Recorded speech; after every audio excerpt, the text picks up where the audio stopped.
Hello mga ninong, so ayan nga, panibagong araw, panibagong lakad na naman itong mga ninong. So ayan, may pinunta na naman kami mga ninong. Isa nga pala itong mga ninong sa ordinaryong lakad lang. So ayan, pakipanood po na lang ang buong video natin mga ninong. Panoorin nyo po, ito po ang aming lakad, trabaho. So hello guys, ito nga nandito tayo ngayon mga guys sa May Panya. Mayroon tayong nilakad nito mga guys. Isa nga ito mga guys sa mga part ng ating work mga guys, na mayroon tayong kailangang asikasuhin at may mga quotation tayong dapat mapuntahan mga ninong. So yan mga ninong, nandito yan ako mga ninong sa May Panya, nasa taas ng Bigard Seal mga ninong sa mga nakapunta dyan. So yan pala yung tsura ng Panya mga ninong. So yan, nagkayaan kami dyan mga ninong upang malaman kung magkano ang rate nila dyan mga ninong. So yan ay matagal na po mga ninong. So yan na nga, fast forward tayo mga ninong. Papasok na po ako dyan sa May Panya. Yan mga ninong sa resort. So ganyan yung tsura nyan mga ninong. December nga ito mga ninong, nagkataon nata na may mga event din yan sila dyan nagaganapin na hindi natin alam kung anong mga event yun. Pero yan mga ninong, nagkasabay lang, nagkataon na may pinuntahan din kami dyan. So yan mga ninong, so yan, pasensyahan nyo na yung damit ko mga ninong. So wala na ako may pang suit na pang dubli. So yan na lang yung naging dubli ko mga ninong. So mga ninong, ganito nga pala yan yung ano nyan, ito yan mga ninong yung papunta pa lang doon na way.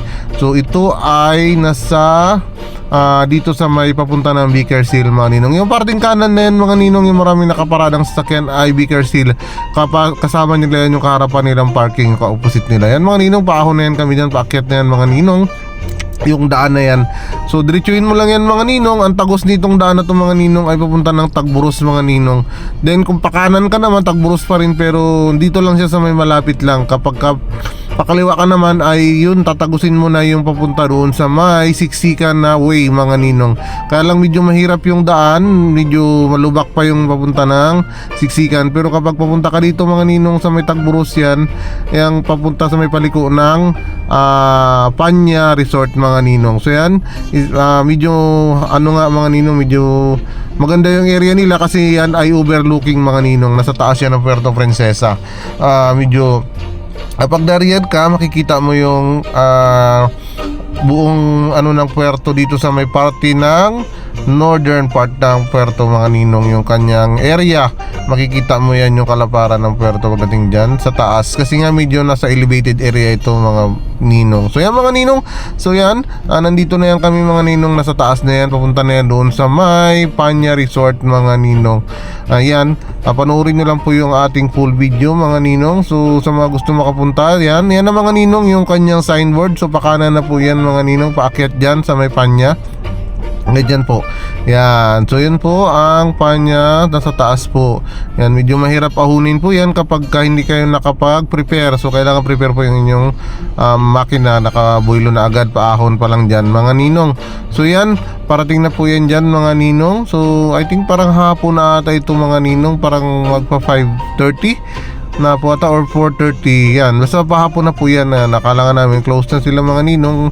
Then nagkatok lang kami or nag-ano lang kami sa kanilang security yan mga ninong. Shoutout nga pala sa kanilang ano yan, Panya Resort mga ninong. So ayan na, password tayo mga ninong. So nandyan na kami habang nagkakaroon ng negotiation doon, nakikipag-usap. So nandyan, nakiupo ako dyan mga ninong. Nakipano na lang, video na lang rin sa kanilang mga ano, di ba yan? Ang ganda di ba mga ninong, sa mga gustong pumunta dyan. Hindi ko lang alam kung magkano yung rate nila mga ninong nung that time, kasi nga December yan.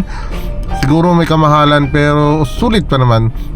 Actually yan, parang mayroon talaga silang function ng time na yan. Parang may mga VIPs din silang in-house na nandyan ng time na yan. So yan mga ninong, ganyan nga pala. Tingnan nyo di ba, napaka-overlooking niya. Kitang-kita yung beach front na ano ba tawag dyan? Yan, para kang nasa Tagaytay or parang nasa Highland tayo. Yan. Okay, di ba? Sino ba yung mga nakapunta na ng Highland ng Tagaytay? So yan, ganyan yung itsura niya mga ninong. Yan. So yun lang. Maraming salamat sa pag-support sa amin. Pasensya na po sa mga simpleng video namin. Hindi po ganong kalinawan yung aking camera dahil nga ordinary lang po yung ating ginagamit na cellphone mga ninong. Isang Android lamang siya. Pero okay na. At least mayroon tayong naisisave na mga memories for our life. At pwede natin balikan patig na araw. Salamat!